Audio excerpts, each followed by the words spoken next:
متوازن غذا سے مراد ایک ایسی غذا ہے جو آپ کو تمام غذائی اجزاء مناسب مقدار میں فراہم کرے تاکہ نہ صرف آپ کا جسم اور دماغ روزمرہ کے کام صحیح طور پر انجام دیتا رہے بلکہ ایک ایسی غذا ہو جو آپ کو بیماریوں سے بچائے اور فیوچر میں بھی بیماریوں کا رسک کم کرے۔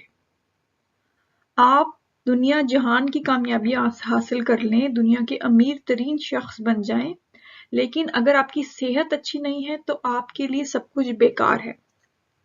اور اگر آپ اچھی صحت چاہتے ہیں تو وہ خوراک استعمال کریں جو کہ آپ کے جسم اور دماغ دونوں کو ہمیشہ صحت مند رکھے۔ اکثر لوگ سوچتے ہیں کہ متوازن غذا جو ہے ایک پرہیزی غذا ہے اور یہ کہ جی یہ صرف بیمار لوگوں کے لیے ہے، لیکن ایسا ہرگز نہیں ہے۔ متوازن غذا ساری زندگی کے لیے ہوتی ہے۔ ماہرین کہتے ہیں کہ آپ جو کچھ کھاتے ہیں آپ کا جسم اور دماغ اس کا عکاس ہوتا ہے، اور یہ بات کافی حد تک درست ہے۔ اگر آپ غیر متوازن غذائیں کھائیں گے تو آپ کا جسم اور دماغ مکمل طور پر فعال نہیں رہے گا۔ تو صحت مند رہنے کے لیے ضروری ہے کہ آپ کا کھانا پینا بھی صحت مند ہو، کھانا محض ذائقے دار نہ ہو بلکہ غذائیت سے بھی بھرپور ہو۔ تو ہمیں ایسی غذا کھانی چاہیے کہ جس میں وائٹامنز، فائبر، صحت بخش چکنائی، پروٹین اور کاربوہائیڈریٹ شامل ہوں۔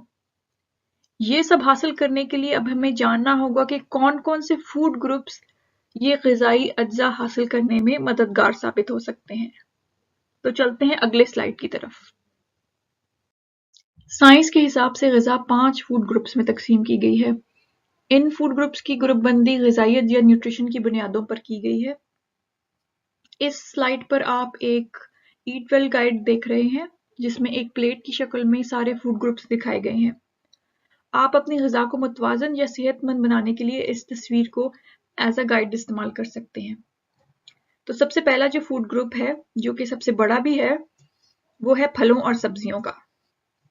جو دوسرے نمبر پر فوڈ گروپ آ جاتا ہے وہ ہے کاربوہائیڈریٹ سے بنی ہوئی چیزیں جیسا کہ روٹی، چاول، پاستا وغیرہ۔ تیسرے نمبر پر آ جاتی ہیں پھلیاں، دالیں، گوشت، انڈے یا پروٹین والی چیزیں۔ چوتھے نمبر پر دودھ یا دودھ سے بنی ہوئی مصنوعات شامل ہیں۔ پانچویں نمبر پر اور جو کہ سب سے چھوٹا فوڈ گروپ ہے اس میں شامل ہے تیل یا مکھن وغیرہ۔ اب سوال یہ ہے کہ دن میں کتنے پورشنز کس فوڈ گروپ سے حاصل کرنے چاہیے؟ اس کے لیے ہم چلتے ہیں اگلی سلائیڈ کی طرف۔ سبزیاں اور پھل ضروری وائٹامنز اور منرلز حاصل کرنے کا ذریعہ ہیں، اس لیے یہ کافی بڑا فوڈ گروپ ہے۔ اس گروپ سے 5 چیزیں روزانہ اپنی خوراک میں شامل کریں۔ آپ 3 سبزیاں یا 2 پھل لے سکتے ہیں، یا آپ 2 سبزیاں اور 3 پھل اپنی خوراک میں لے سکتے ہیں۔ 5 کا ہندسہ یہاں پہ بڑا ضروری ہے۔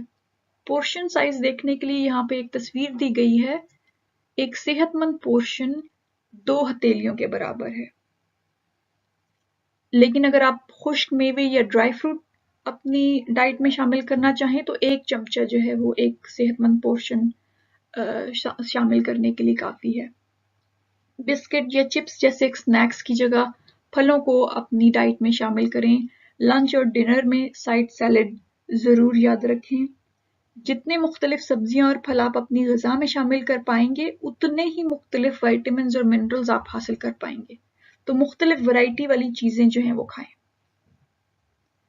دوسرے نمبر پر جو فوڈ گروپ آ جاتا ہے وہ ہے روٹی، چاول اور پاستا کا گروپ۔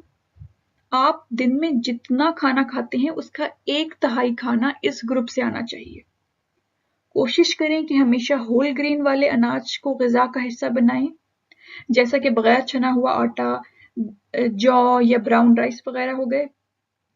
سفید آٹا یا میدے سے بنی ہوئی جو چیزیں ہیں ان سے پرہیز کریں۔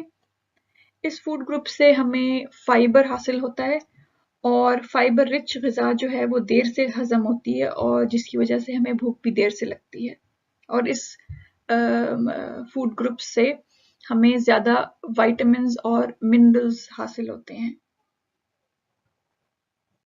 تیسرے نمبر پر دالوں اور گوشت کا گروپ آ جاتا ہے جو پروٹین حاصل کرنے کا ایک بہترین ذریعہ ہے۔ جسمانی نشو و نما اور مرمت کے لیے پروٹین انتہائی اہم ہے۔